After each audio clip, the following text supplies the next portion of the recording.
down 21 to start the fourth after Tony gets that layup. LeBron just the threes and all of the different switches that you were calling out, get the Clipper big up. What were you seeing? What were you trying to get out of that, and how were you able to execute? I'm sorry. I'm trying to recover right now. Well, I mean, just try to, obviously we knew we was down a big deficit starting the fourth quarter, so had to execute offensively. We had to get great shots, we had to make shots, and then we had to get stops, and we was able to do that. I thought the lineup that started the fourth quarter, I think it was me, D-Lo, Cam, Jax, and TP. We did a great job of getting stops, you know, and then trying to go back on another end of scoring, so worked out well for us to start that quarter, and we just tried to keep the momentum going when we made the subs. LeBron, AD described when you get in that zone as sicko mode. I guess what's going through your head when you're making, I think you made 5 threes in the fourth, just kind of that sequence there of 3 after 3 after 3.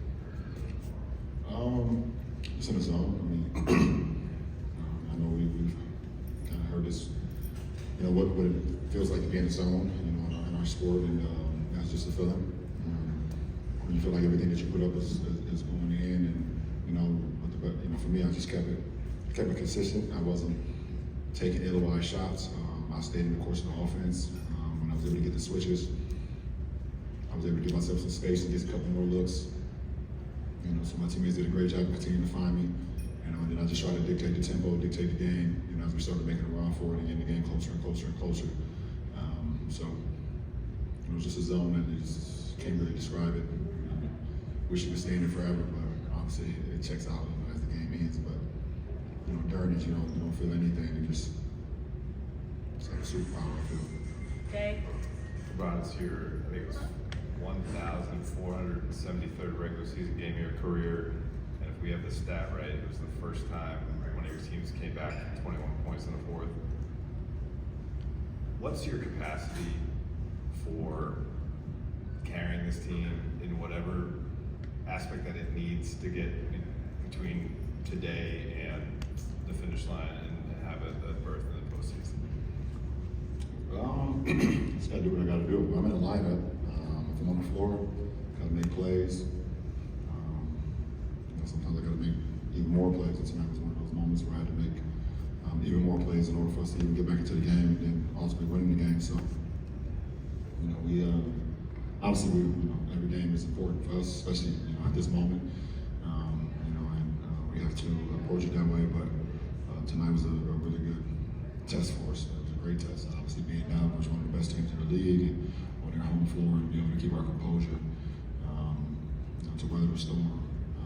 You know, and that fourth quarter was very key for us. Dan? LeBron, kind of too along with what Dave just asked.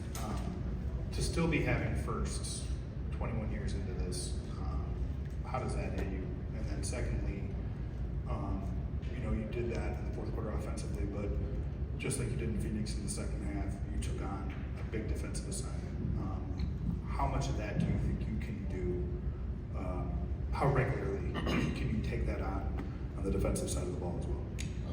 Until I can't do it anymore.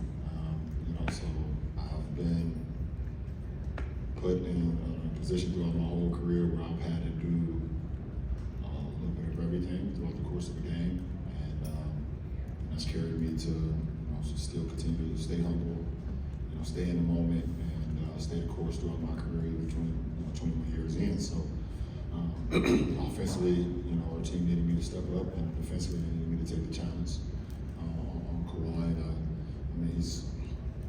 Back-to-back with KD and Kawhi, that's a gauntlet for sure, you know, for any defender. So just try to take the challenge and hope that they miss. You know, just try to make it tough on them. Kobe? The Clippers start to send 2 guys to you when you have the ball, especially late in the fourth quarter. D'Lo and Rui made plays, made shots. Jarvin and Seth was reminiscent of last season's playoff run. How helpful do you think this is for the group to see them close the game out the way that they did? Well, I think my guys know I'm going to make the right play no matter what. You know, so you know, if I get doubled, they know I'm going to find the right play, find the right player. D'Lo started making himself available when I started getting doubled, and you know, he was able to find Rui. Rui hit a 3, and then he found Rui again. He had a baseline reverse.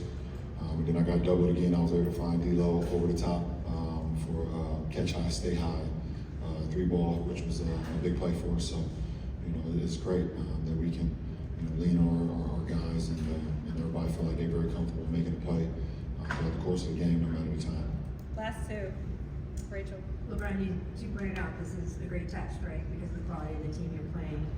Is this just a game where, as you said, you're in the zone and you get hot, or is it a game where you can learn something about this team down the stretch? And if so, what is it? I mean, it's a good test because anytime you can do it versus a great ball club,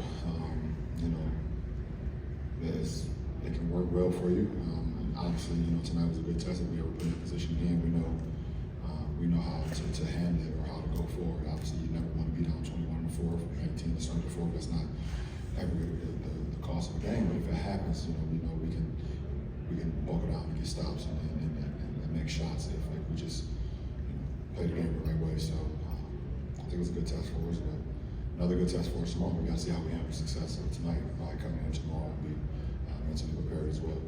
Last question. Hey LeBron, I just want to talk to you about, since you've been here, you always have been the first person in the gym. Even with your greatness, I talked to Tyrese Maxey. He said he went to the gym at 5:30 and you were already in the deep sweat at 5. He was like, he's the only person that's ever beat me. Talk about that, having that work ethic and that drive, even with the greatness and the success you've had so far.